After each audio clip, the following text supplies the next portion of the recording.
જય માતાજી, જય સાળંગપુર દાદા અને જય શ્રી કૃષ્ણ. કેમ છો બધા? તમને મારી ચેનલમાં સ્વાગત છે. તો આજે એકાદશીના દિવસે આપણે સાંભળીશું શ્રીમદ ભગવદ્ ગીતાનો 15મો અધ્યાય. શ્રીમદ ભગવદ્ ગીતા ભગવાનનો શ્વાસ છે, હૃદય છે અને ભગવાનની વાંગમયી મૂર્તિ છે.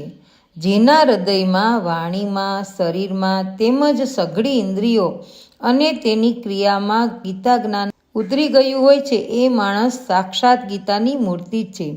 એના દર્શન, સ્પર્શ, ભાષણ તથા ચિંતન કરવાથી પણ બીજા માણસો પરમ પવિત્ર બની જાય છે. પછી તેનું આજ્ઞાનું પાલન કે અનુકરણ કરનારાઓની તો વાત જ શી! ખરેખર ગીતાજીની તોલે સંસારમાં યજ્ઞ, દાન, તપ, તીર્થ, વ્રત, સંયમ કે ઉપવાસ વગેરે કશું જ નથી. તો આજે આપણે સાંભળીશું કે એકાદશીના દિવસે આપણે શ્રીમદ ભગવદ્ ગીતાનો 15મો અધ્યાય પુરુષોત્તમ યોગ, અને આ ગીતાજીમાં 18 અધ્યાય છે. અને જે કોઈ ભક્તો શ્રી ગીતાજીના પાઠનું પઠન કરે છે અથવા તો શ્રવણ કરે છે તેમને જરૂરથી કોઈને કોઈ લાભ થાય છે. તો આજે આપણે 15મો અધ્યાય અને તેનું મહાત્મય સાંભળીશું. અને આ અધ્યાયમાં કહ્યું છે કે તેમનો એક શ્લોક વાંચવાથી પણ ખૂબ જ લાભ થાય છે. તો આપણે ચાલો સાંભળીએ 15મો અધ્યાય અને તેમનું મહાત્મય. ઓમ નમો ભગવતે વાસુદેવાય નમઃ. શ્રી ભગવાન બોલ્યા કે જેનું આદિ પુરુષ પરમાત્મા રૂપ મૂળ ઉર્ધ્વ છે અને બ્રહ્માથી લઈને સ્થાવર જંગમ સૃષ્ટિરૂપ નીચે વિસ્તરેલી જેની શાખાઓ છે, છંદો જેના પાંદડા છે, એવા આ સંસારને અસ્વસ્થ વૃક્ષ રૂપે કહેલો છે. જે તેને જાણે છે તે વેદને જાણનારો છે. આ સંસાર રૂપ વૃક્ષની 3 ગુણોથી વૃદ્ધિ પામેલી વિષયો રૂપ કૂંપણોવાળી શાખાઓ ઊંચે તથા નીચે ફેલાયેલી છે. વિષયોની ઈચ્છારૂપ કર્મના બંધનોવાળા તેના મૂળ નીચે મનુષ્યલોકમાં ફેલાયેલા છે. આ સંસાર રૂપ વૃક્ષ પ્રતિક્ષણ વિનાશી હોવાથી આનું કોઈ ચોક્કસ પ્રકારનું સ્થિર રૂપ જણાતું નથી. આ સંસારનો સર્વાંશે અંત થતો જણાતો નથી. તેમજ સંપૂર્ણ રૂપે તેની ઉત્પત્તિ અને સ્થિતિ પણ જોઈ શકાતી નથી. એવા આ અનંત મૂળવાળા નશ્વર સંસાર વૃક્ષને અનાસક્તિરૂપ મજબૂત શસ્ત્રથી આપણી અંદર કાપી નાખીને તેનું પદ શોધવું જોઈએ, જ્યાં ગયેલા જીવો જન્મ મરણરૂપ આ સંસારમાં પાછા આવતા નથી. તે પરમપદને પ્રાપ્ત કરવા માટે તે આદિ પુરુષ પરમાત્માના શરણે જવું કે જેનાથી આ અનાદિ સંસારની પ્રવૃત્તિ વિસ્તાર પામી છે.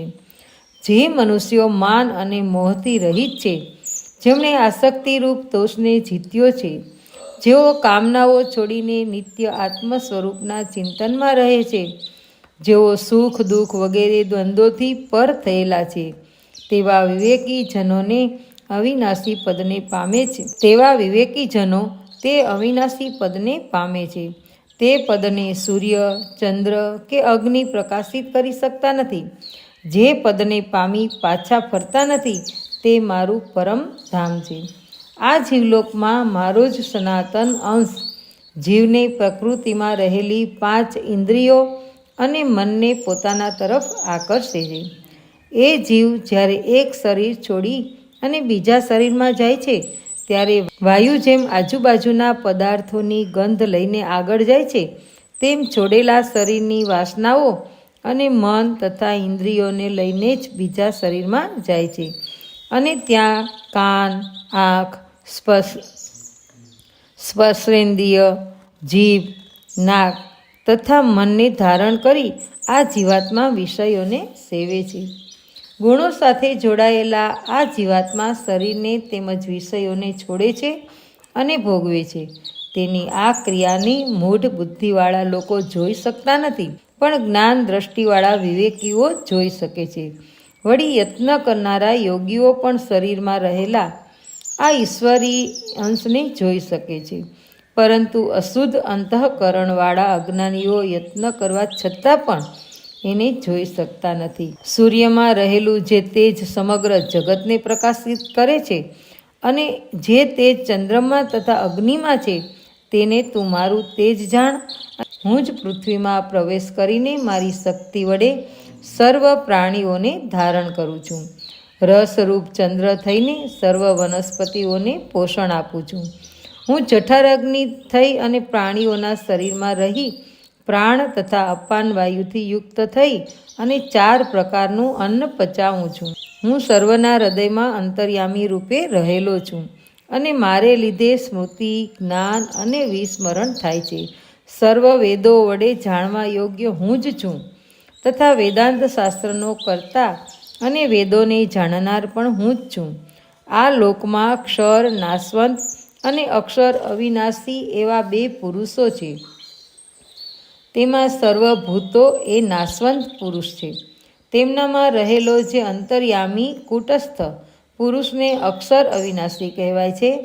પરંતુ આ ક્ષર અને અક્ષર બંનેથી ઉત્તમ પુરુષ તો બીજો જ છે, તે પરમાત્મા કહેવાય છે. તે અવિનાશી ઈશ્વર ત્રણેય લોકમાં પ્રવેશ કરીને સર્વનું પોષણ કરે છે. હું આ ક્ષરથી પર છું અને અક્ષરથી પણ ઉત્તમ છું. તેથી લોકમાં અને વેદમાં હું પુરુષોત્તમ નામથી પ્રસિદ્ધ છું. હે ભારત, જે મનુષ્ય મોહ વિનાનો થઈ મને આ પ્રમાણે પુરુષોત્તમ સ્વરૂપે જાણે છે તે સર્વજ્ઞ હોય મને સર્વભાવથી ભજે છે. હે નિષ્પાપ અર્જુન, એ પ્રમાણે આ અત્યંત ગુપ્ત અધ્યાત્મશાસ્ત્ર મેં તને કહ્યું. આને જાણી મનુષ્ય બુદ્ધિમાન તથા કૃતાર્થ થાય છે. શ્રીમદ્ ભગવદ્ ગીતામાં શ્રી કૃષ્ણ અને અર્જુન વચ્ચે થયેલ સંવાદમાં પુરુષોત્તમ નામનો 15મો અધ્યાય સંપૂર્ણ. હવે આપણે સાંભળીશું 15મા અધ્યાયનું મહાત્મય ફળ. હિમાલયની તળેટીના પ્રદેશમાં એક અતિ વિશાળ સામ્રાજ્ય હતું. અહીંનો રાજા ભગવાન રામચંદ્રજીના પુત્ર કુશનો વંશજ હતો એમ કહેવાય છે. રાજા ઘણો ધર્મિષ્ઠ અને ન્યાયી હતો. વળી તે દયાનો ભંડાર હતો. આથી તેના રાજ્યમાં સર્વત્ર સુખ અને શાંતિ હતા. રાજાનો એક પ્રધાન હતો, તેનું નામ કર્ણવીર. આ કર્ણવીર ઘણો જ બાહોશ અને ચતુર હતો. પ્રધાનની બુદ્ધિ અને કુનેહના કારણે જ રાજ્ય સુખી હતું. પોતાની આવી ઉત્તમ શક્તિના કારણે કર્ણવીરને ઘણું અભિમાન હતું અને અભિમાનના કારણે તેનામાં ક્રોધ, મોહ, લાલસા વગેરે પ્રગટ થયા હતા. એક દિવસ તેને વિચાર આવ્યો કે આ આખું સામ્રાજ્ય તો મારા લીધે જ ટકેલું છે, તો પછી શા માટે હું રાજા ન બનું?